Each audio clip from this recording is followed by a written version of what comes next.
jail for also for tribunes, were prisoners.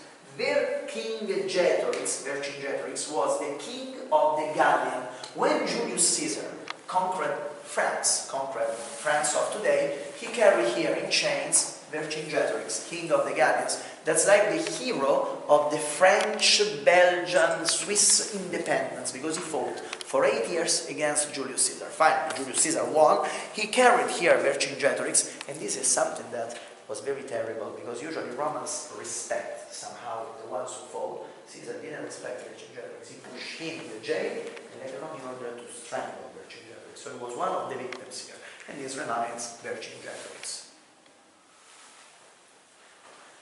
Now, in this moment we are at the entrance of the jail. You can see, by the way, it's very interesting, there is an internal staircase that leads up to the superior church that we were talking about before, of course closed because of the works we were talking about. You can see the materials, completely different than the ones we saw before. The same kind of materials we already saw in the forum, so the Tufa rock, that's a volcanic stone, spongy and very useful to absorb humidity. That was actually the main material to build the big walls for the old Romans, is a volcanic stone that was carved in the suburbs, in the surrounds of Rome. Actually, in the Tufa rock cave, the old Christians made the catacombs. Catacombs, Greek word, katakumbo, nearby the quarry. So basically the catacombs are in the Tufa quarry that we're going to see later on. This is the entrance, but the real jail, of course, the room of the jail, the prison, is down there. You can see here there is written something in Italian. In questo sasso Pietro dà di testa, spinto da sbirri, ed il prodigio resta. Now guys, il prodigio means the prodigy, the incredible thing, and this already makes us think that maybe it's not true. According with tradition, but in this case I have to say with tradition, so where is the source? The source is in the oral tradition that continues since the period of Peter until today.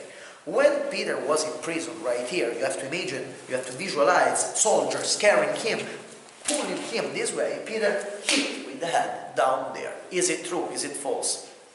We don't know.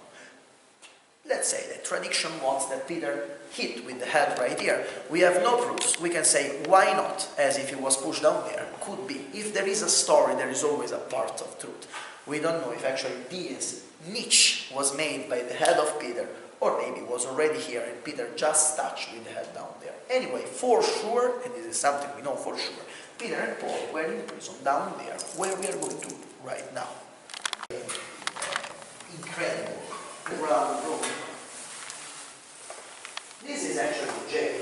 Now, we have to imagine that Paul and Peter were for sure shorter than us. Paul shorter than Peter. Actually, the name Paul, Paulus, in Latin means small. And so, these guys weren't big. This is one of the biggest misunderstandings that Hollywood gave us. The point is that today when we think about the old Romans, when we think about old people, we think about Hollywood. So sometimes people visualize Charlton Heston, Richard Barton, Kirk Douglas, Russell Crowe. The old Romans, the old Jewish were short people. So Paul was probably not more than 4 feet 70 inches. So he was a short man. And Peter just a bit taller. So despite for them it was bigger than for us, we immediately notice that this room is a small room. Down there is written that this is the column where the Saint Apostles, Peter and Paul, were enchained. And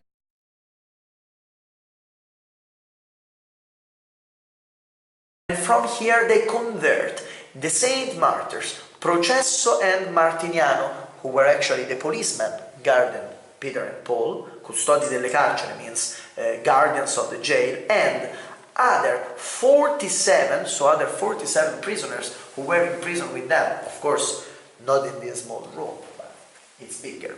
This is the area we excavated, converting them to the faith of Christ, and they have been baptized, quali battezorno, with the water of this fountain that erupt as a miracle, miraculously erupt. What does the story say? Once again, agiographia, so once again, story of the saints. Peter and Paul enchained on this column, so we have to imagine that they were linked with a chain, they were prisoners. They convert Processo, Martiniano, and other 47 prisoners who were there, were here with them, and as they needed to baptize these people in order to make them part of the church before them being killed, they used water that they made erupt by the rock.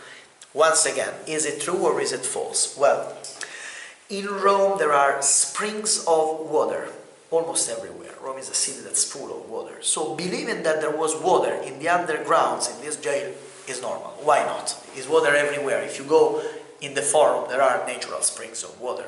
So we don't know if actually Paul and Peter broke the stone and the water went out, or there were these small springs and they just simply enlarged. For sure, we know that they were enchained here, that Processo and Martiniano were killed, we know by the chronicle writers. We know that 47 people convert by the chronicle writers. We know that Peter and Paul, for sure the most charismatic Christian personalities in Rome, were part of this conversion. Then, up to us, believing or not, they made the water going out or not. Frescoes, but also simply with sculptures. This area, the entrance of the jail of Rome, was decorated with Roman frescoes. They date back to the 6th up to the 8th century after Jesus.